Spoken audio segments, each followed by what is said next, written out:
Okay, some real bad things are happening in South Africa. Yes, HIV is taking lives in an unprecedented speed. Yeah, people are going unalive every single day.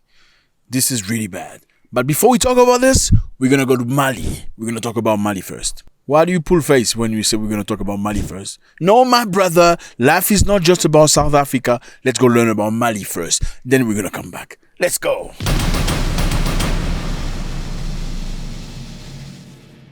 What's up, everybody? I hope you're doing good. It's a beautiful day. Thank you very much for stopping by. You are very much appreciated.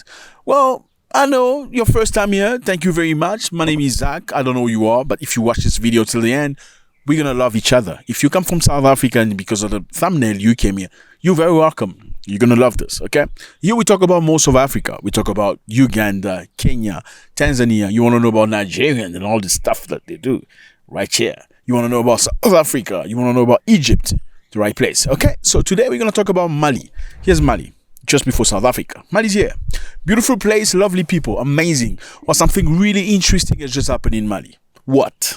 A big company from Canada that's been looting Mali, stealing their minerals, is back. Why is it back? Because they were chased away. But before we get to that, let me tell you a story.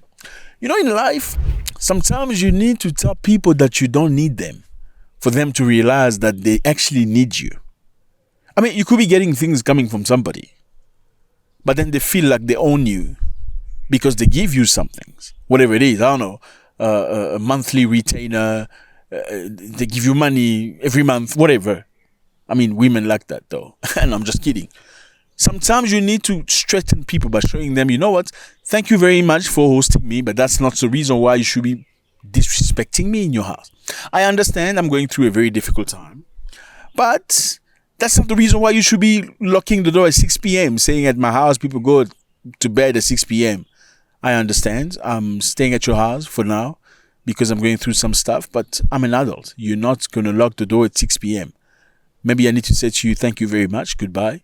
For you to come back and say, I'm sorry, can you actually occupy the big bedroom because, yeah, I actually have an apartment I will let you stay in.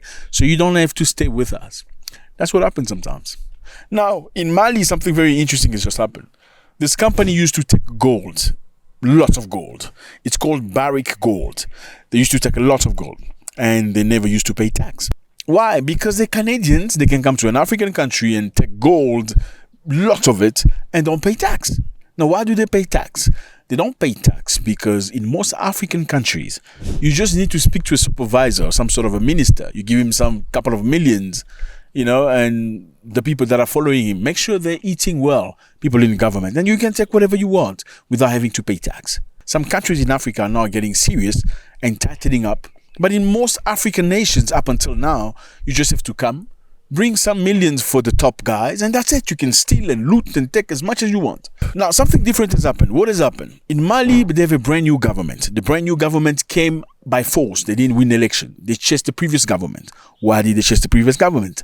They chased the previous government because the previous government clearly was working for the interest of Western nations and not the Africans. So the people of Mali say, you know what? We've had enough of you guys because it feels like you bring in all these investors, but these investors are actually looting from the country and not investing anything. For that matter, they're actually giving you the investment, not us. So the brand new government composed of military kicked out the president of power. Now they brought something new. What did they bring new? They asked all these companies to pay tax appropriately. So Barrick Gold was very angry when the new government said you need to pay tax like everybody. Okay, you're not special just because you have a lighter skin. No. Sorry, none of that here. This is a brand new government composed of military as leaders. We don't play that civilian nonsense. You got to pay tax or you get the hell out of this place. Now, obviously, you know, Western nation, they were like, okay, it's fine. We're taking our stuff because you think we don't need you. You need us. They left. Well, a couple of months back, they're back. They're coming now and want to do things appropriately. Canadian miner Barrick Gold has signed a new agreement with the Malian government to end an almost 2-year dispute over the mining asset in the Western African country. The Canadian miner and Mali have locked in a dispute since 2023 over the implementation of the West African Nation Mining Code. Now, what's going to be new right now? What's going to be new is very simple. Here it is. As part of the new agreement, Barrick will pay a total of 275 billion CFA franc. That translates to $438 million to the Malian government in return for the release of detained employees, seized gold, and restarting the operation of the company. So what did the Malian government do? They seized gold from these companies. So you're not going to take gold out of our country and not pay tax. Sorry.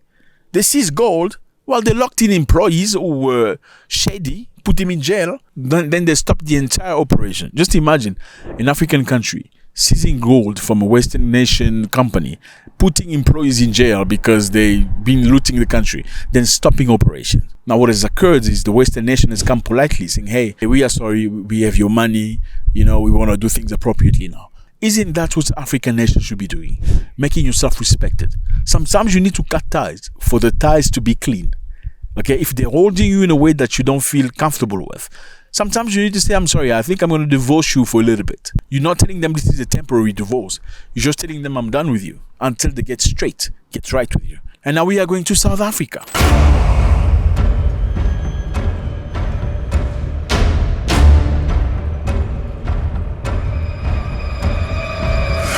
Congratulations to Mali. Well, in South Africa, something drastic is happening. People are not getting medication for HIV for a while now. Remember, Donald Trump came into power and said, I'm going to stop USAID. What is USAID? USAID is a system that America have created to send help to poor countries in order for them to catch up with certain things. What is that? Well, USAID helps South Africans with HIV tablets. Not just South Africans, many African nations, actually. Americans with Donald Trump now feel like USAID has been taken for a ride. Only South Africa, terrible things are happening in South Africa. The leadership is doing some terrible things, horrible things. So that's under investigation right now. We'll make a determination. And until such time as we find out what South Africa is doing, they're taking away land, they're confiscating land, and actually they're doing things that are perhaps far worse than that. Why did Trump stop this? Trump stopped this primarily because he says he wants to double check which countries are against American foreign policy while profiting from USAID. I mean, it's very simple. It makes sense. I can't be sending money to people that don't support my policies. America wanted Africans to vote against Putin in the United Nations while they were doing war in Ukraine. Many African countries refused to do that. They sided up with Putin. Now, why are you still getting money from America? You should be getting money from Putin if you like Putin and you don't like America. That is the reason why Trump stopped most of these things. He says he wants to double check to make sure everybody aligns with America's policy. Now, in South Africa, the case is a little bit different. Trump stopped this because he accusing South Africa of taking lands from white people and giving it to black people. Let me remind you here, in South Africa, they say it's about 72% of the land belongs to white people, even though they are less than 10% of the population. That is something that happened many years ago in 1930. They signed an act that prohibited black people from owning land. Only white people could buy land. Now, if you're black, you're going to take your land. If you open your mouth, they're going to beat the living crap out of you and throw you out. If you want to survive, you need to go work in a land that belongs to a white man as a domestic worker. Now, South Africa try to adjust the law in a way where the government could take some of the land and do some interesting work in the profit of everybody. And that's when Donald Trump heard the story and got very upset and said South Africa is a racist country because they're trying to take land from white people, which in turn took the land from black people many, many years ago. And that is why he stopped USAID, part of it at least. Now, South Africa doesn't get money from America anymore, USAID. Let me remind you here, fellas. USAID help with HIV work, HIV tablets, HIV prevention, and HIV research. South Africa is the country with the most HIV in the world. Yes, about 8 million people in South Africa, they say, live with HIV. Now, they need to take tablets to survive. I don't know if all the 8 million people take tablets to survive, though, but that's what it is right now. Now, the problem we have in South Africa right now is South Africa has been doing tremendous work with the HIV field. Obviously, I mean, if you have the most HIV people in the world, you can use them as, let's try to find the medication for you guys. Now, South Africa has been conducting a lot of research to develop a vaccine against HIV. I mean, yeah, If there's vaccine to prevent you from, you better get vaccine. A South African technician named Nozipho Mlochwa was waiting for test result for vaccine when the order came from USA to stop work. So they've been doing research about the vaccine. The first round of vaccine she and her colleague made in Johannesburg had produced an immune response in a rabbit. One of our mRNA vaccines that had been sent to UCT and was tested on the rabbits has shown quite remarkable immune response. Yes, so Africans are working on vaccine against HIV. That is beautiful. Now, this lady is very disappointed because the first round of the vaccine they had developed in Johannesburg produced an immune response from rabbits. So rabbits developed an immune system against HIV. Interesting. Now the team tweaked the formula and sent off 4 new versions of the preclinical test in order to get a newer result. And now Mlochwa, who is 32 years old, is complaining that the research has stalled because there's no more funding. She said now animal blood sample containing the result are sitting untouched in a freezer. So that's what it is, fellas. And they're doing research on some people. The Johannesburg team has been working on the genetic sequences who have HIV but whose bodies produce a rare type of antibody that neutralizes the virus. So there are 2 guys who are going through research. These 2 guys have HIV, okay? But they have antibodies that neutralizes the virus in the blood. And the research is being conducted by South Africans. In South Africa. This vaccine is unique because it's being African-led, aiming to develop capacity for producing vaccines in Africa. That's what it is, fellas. So Donald Trump can change your world, and it's clear. Okay, I mean, HIV makes billions of dollars for the companies every year through medication. Now, my question is, if you have a disease that produces billions of dollars every single year from people taking everyday medication, chronic medication, why would you want to find a cure to it? I'm just asking. And I'm not talking about the Africans. I'm talking about the people out there that send the money. Why would they want you to get a vaccine? I mean, they can make money with the vaccine, but wouldn't they make more money if people came every single day looking for tablets? I'm just asking the question. I mean, if your company builds weapons, how do you make money? You gotta have some sort of a war happening somewhere for you to be lucrative, right?